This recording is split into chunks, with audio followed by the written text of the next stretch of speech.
Shalom saudara sekalian, salam sejahtera dalam kasih Tuhan kita Yesus Kristus. Kebenaran hari ini 17 April berjudul Tidak Mengingini Dunia.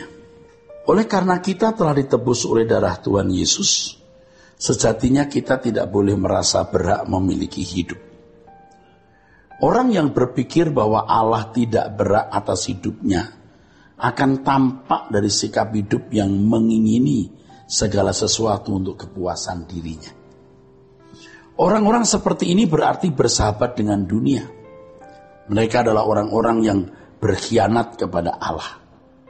Dunia adalah umpan yang digunakan iblis untuk menjerat manusia agar tidak berbakti kepada Allah.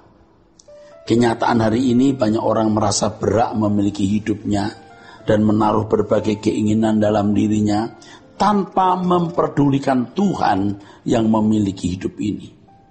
Bahkan mereka meminta Tuhan untuk memuaskan keinginannya sendiri. Jadi Tuhan yang dipakai untuk memuaskan dirinya. Lah ini bukan melayani Tuhan, malah mau dilayani Tuhan. Orang yang mengumbar segala keinginan dalam dirinya adalah orang yang merasa berhak memiliki agenda sendiri. Orang seperti ini sebenarnya berstatus pemberontak. Mereka hidup di dunia hanya untuk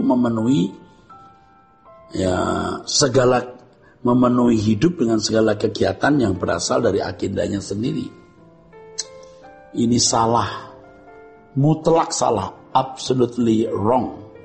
Seharusnya hidup kita ini hanya untuk agenda Tuhan.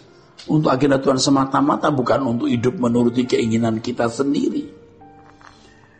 Berkenaan dengan keinginan yang ada pada diri setiap kita, perlu kita perhatikan apa yang ditulis Yakobus dalam surat Yakobus pasal 1 ayat 13-15. Tetapi tiap-tiap orang dicobai oleh keinginannya sendiri karena ia diseret dan dipikat olehnya. Tuhan tidak akan pernah membujuk kita berbuat suatu kejahatan atau mengisi jiwa kita dengan keinginan yang bertentangan dengan kehendaknya. Saya ulangi, Tuhan tidak akan pernah membujuk kita berbuat suatu kejahatan atau mengisi jiwa kita dengan keinginan yang bertentangan dengan kehendaknya. Firman Tuhan mengatakan bahwa setiap orang dicobai oleh keinginannya sendiri. Kalimat dalam doa Bapa kami, dan jangan bawa kami dalam pencobaan, melainkan lepaskanlah kami dari yang jahat. Ini adalah panggilan agar kita mengisi hari hidup kita dengan segala hal yang benar. Yang benar-benar tepat seperti yang Allah kehendaki. Itulah sebabnya Paulus berkata begini. Jadi akhirnya saudara-saudara, semua yang benar, semua yang mulia, semua yang adil, semua yang suci, semua yang manis, semua yang sedap didengar, semua yang disebut kebajikan dan patut dipuji, pikirkanlah semuanya itu. Untuk ini pikiran kita harus selalu diperbaharui. Hati kita seperti sebuah taman. Tentu taman milik Tuhan yang tidak diisi dengan tanaman suka-suka kita sendiri, tetapi diisi tanaman yang Tuhan kehendaki untuk tertanam di situ. Seringkali saudaraku, kebun hidup kita ditanami dengan tanaman yang diisi oleh tanaman-tanaman sesuka hatinya. Suka hati sendiri. Ingat, taman hidup kita adalah milik Allah. Yang berhak, saudaraku, yang berhak untuk mengisi taman hidup kita. Itulah sebabnya firman Tuhan mengatakan, jagalah hatimu dengan segala kewaspadaan. Taman hidup kita, taman hati kita harus diisi. Harus diisi dengan tanaman yang sesuai dengan kehendak Allah. Dengan demikian kalimat dalam doa Bapa kami itu, ya, lepaskanlah kami dari yang jahat, menggiring kita kepada kehidupan yang bahagia. Kalimat dalam doa Bapa kami itu merupakan upaya Tuhan menghindarkan kita dari penderitaan dan kesengsaraan akibat kesalahan kita sendiri. Tentu ini semua terhubung dengan masalah kekekalan. Banyak orang berkata, bukankah lebih baik kita tidak dibawa tidak dibawa Tuhan kepada pencobaan? Pernyataan ini sama dengan pernyataan mengapa Tuhan menaruh pohon pengetahuan tentang yang baik dan jahat di tengah taman, kalau karena ini manusia jatuh dalam dosa. Saya ulangi, orang bertanya, bukankah lebih baik kita tidak dibawa Tuhan kepada pencobaan? Nah, dalam hal ini sebenarnya Tuhan menguji siapa yang kita pilih dan siapa yang kita ingini, Tuhan atau bukan, Tuhan atau iblis. Dan itu nyata dari keinginan siapa yang kita turuti.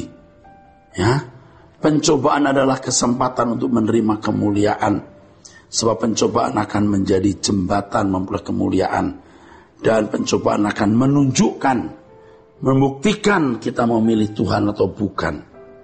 Itulah sebabnya dalam Yakobus pasal 1 ditulis, berbahagialah orang yang bertahan dalam pencobaan. Ya, berbahagialah orang yang bertahan dalam pencobaan, sebab apabila ia sudah tahan uji, ia akan menerima mahkota kehidupan yang dijanjikan Allah kepada barang siapa yang mengasihi Dia. Sama seperti seorang mahasiswa, ia tidak akan diwisuda kalau tidak membuat skripsi atau tugas akhir kuliah dan menghadapi ujian skripsi. Harus ada pencobaan dan penderitaan, barulah ada mahkota kehidupan. Banyak orang Kristen yang masih hidup dalam keserakahan, tetapi mereka menganggap hal ini bukan dosa yang membahayakan, bahkan tidak menyadarinya sama sekali. Hal itu sangat membahayakan, saudara. Membahayakan, saudaraku. Karena hal ini banyak orang diseret untuk memuaskan hasrat atau keinginan-keinginan diri sendiri. Inilah yang membuat banyak orang tidak mau mengerti bahwa Tuhan menghendaki agar orang percaya puas dengan apa yang ada. Firman itu sebenarnya bermaksud untuk menyelamatkan kita. Firman itu merupakan firman untuk menyelamatkan kita. Kita harus bisa membedakan manakah kebutuhan dan manakah keinginan. Tuhan menghendaki kita merasa cukup dengan apa yang ada, sehingga keinginan kita diisi oleh kerinduan terhadap perkara-perkara yang di atas. Agar hidup kita diisi dengan hal-hal yang benar-benar bisa menyukakan hati Allah. Dalam tulisannya Yakobus pasal 1 dikemukakan bagaimana seseorang dijerat oleh dunia, sehingga mereka menempatkan diri sebagai musuh Allah. Seseorang yang mengingini dunia dan merasa bahwa dunia bisa melengkapi hidupnya, berarti orang tersebut mengabdi kepada Mammon. Ya. Hal ini merupakan sikap menolak Allah sebagai majikan.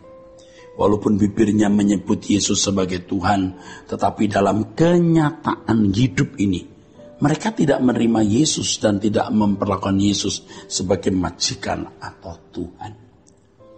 Menerima Yesus sebagai Tuhan bukan hanya mengucapkannya, tetapi mengisi hidupnya dalam ketertundukan, ketaatan kepada Dia. Saudaraku sekalian, saudara perlu catat ini. Orang yang tidak ada, maksud saya, orang tidak dapat mengingini dunia tapi juga mengingini Tuhan. Mengingini dunia berarti menyembah iblis. Hendaknya kita tidak mencoba menggabungkan terang dan gelap. Seseorang harus menentukan siapakah yang duduk di tahta kehidupannya. Menempatkan Tuhan Yesus sebagai majikan berarti berjalan dalam terang. Tetapi kalau seseorang mengingini dunia, berarti berjalan dalam gelap. Orang yang telah selesai dengan dirinya sendiri, saudaraku, tidak mengingini dunia sama sekali. Sama sekali tidak mengingini dunia. Kiranya kebenaran ini memberkati kita sekalian. Sola Gracia.